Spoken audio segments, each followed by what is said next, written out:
तो बच्चों, हम लोगों ने डेफिनेशन पढ़ लिया था मीटर का, केजी का, सेकंड का पढ़ रहे थे बेटा। इसमें हम पढ़ रहे थे कि जैसे 1 सेकेंड है, 1 second is the duration of 9192631770 periods of radiation corresponding to unperturbed transition between the two hyperfine lines of the ground state। ठीक है बेटा, क्या होता है जैसे सीजियम जो होता है एटम, ठीक है, तो इसके आउटर मोस्ट जो सेल होते हैं उसमें एक इलेक्ट्रॉन होता है, ठीक है, इलेक्ट्रॉन होता है। ये इलेक्ट्रॉन क्या करता है, ऊपर जाता है नीचे आता है, ऊपर जाता है नीचे आता है, इस तरह से ऑसिलेट करता रहता है यहाँ पे, ठीक है। तो जैसे एक बार इलेक्ट्रॉन ऊपर गया, फिर ऊपर से फिर अपने मीन पोजीशन पे आया, फिर नीचे गया, तो अब फिर नीचे से आके फिर अपने पोजीशन पे आया, तो इसको बोलते हैं 1 कंप्लीट ऑसिलेशन, और इसको बोलते हैं कि 1 पीरियड कंप्लीट हो गया इसका, ठीक है। तो इस तरीके से हाइपरफाइन लाइंस का मतलब होता है कि बहुत ही फाइन स्ट्रक्चर होता है इसका, ठीक है, बहुत फाइन लाइंस होते हैं यहाँ पे, ठीक है। तो इस तरह से जब इतना पीरियड कंप्लीट करता है ये 9192631770 पीरियड जब कंप्लीट करता है, ठीक है, तो उसको 1 सेकेंड बोला जाता है बेटा, ठीक है। इस तरह से यहाँ पे इस तरह से ग्राफ बनता है। ये देखो 1 पीरियड कंप्लीट हो गया, यहाँ से चला फिर यहाँ पे आया 1 पीरियड, फिर ये 2 पीरियड, फिर ये यहाँ से चलेगा, यहाँ से 3 पीरियड, इस तरह से बेटा इतने पीरियड कंप्लीट करते हैं उसको यहाँ पे 1 सेकेंड को डिफाइन किया गया है बेटा।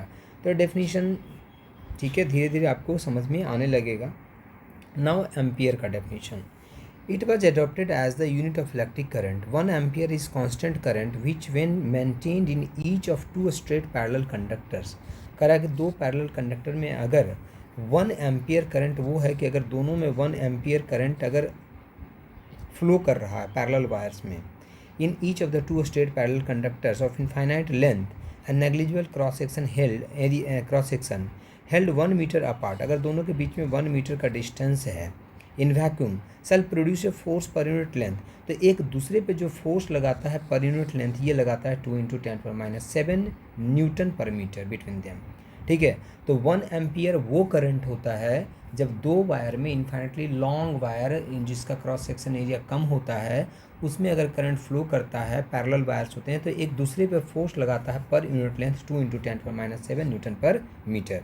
तो डेफिनेशन थोड़े से डिफरेंट है बेटा। ये जैसे 1 एम्पियर है ना, इसका डेफिनेशन हम करंट इलेक्ट्रिसिटी में बेटा 12th में बताएंगे, यही डेफिनेशन सेम, लेकिन वहाँ पे हम आप सारे प्रूफ करके बताएंगे बेटा कि कैसे कैसे ये जो फोर्स आया है इतना न्यूटन, ये कहाँ से आता है, जो करेंगे वहाँ पे, लेकिन यहाँ पे हम नहीं बता सकते आपको। Kelvin, it was adopted as the unit of temperature. 1 degree Kelvin is the fraction 1/273.16 of the thermodynamical temperature of the triple point of the water, ठीक है। तो इसको ऐसे डिफाइन किया गया है। कैंडिला, कैंडिला को डिफाइन किया गया बेटा, it was adopted as the unit of luminous intensity. 1 candela is the luminous intensity in a perpendicular direction of 1/60,000 square metre area of a black body. Black body जो होता है बेटा वो रेडिएशन इमिट करता है, ठीक है। तो बोल रहा है कि इट वाज अडॉप्टेड एज, तो बच्चों Cadila, it was adopted as the unit of luminous intensity. 1 candela is the luminous intensity in a perpendicular direction of 1/60,000 a square meter area of a black body at a freezing point of platinum 2042 Kelvin under pressure of 10132 A atmospheric pressure है बेटा। मतलब जो black body होता है, जो platinum होता है बेटा, जो ब्लैक बॉडी है, प्लैटिनम का जो फ्रीजिंग पॉइंट है 2042 केल्विन पे, जो ब्लैक बॉडी जितना रेडिएशन करता है बेटा, कितने एरिया में, 1/60,000 स्क्वायर मीटर एरिया में, ठीक है। This is known as a 1 candela, उसको हम 1 कैंडेला बोलते हैं। नाउ नेक्स्ट में हो गया बेटा the mole. It was adopted as the unit of quantity of matter. 1 mole is the amount of substance which contains as many elementary entities as there are atoms in 0.012 kg of pure carbon 12, ठीक है। तो 1 मोल क्या होता है, अपने chemistry में भी ये बेटा डेफिनेशन इसके बारे में पढ़ा होगा बेटा।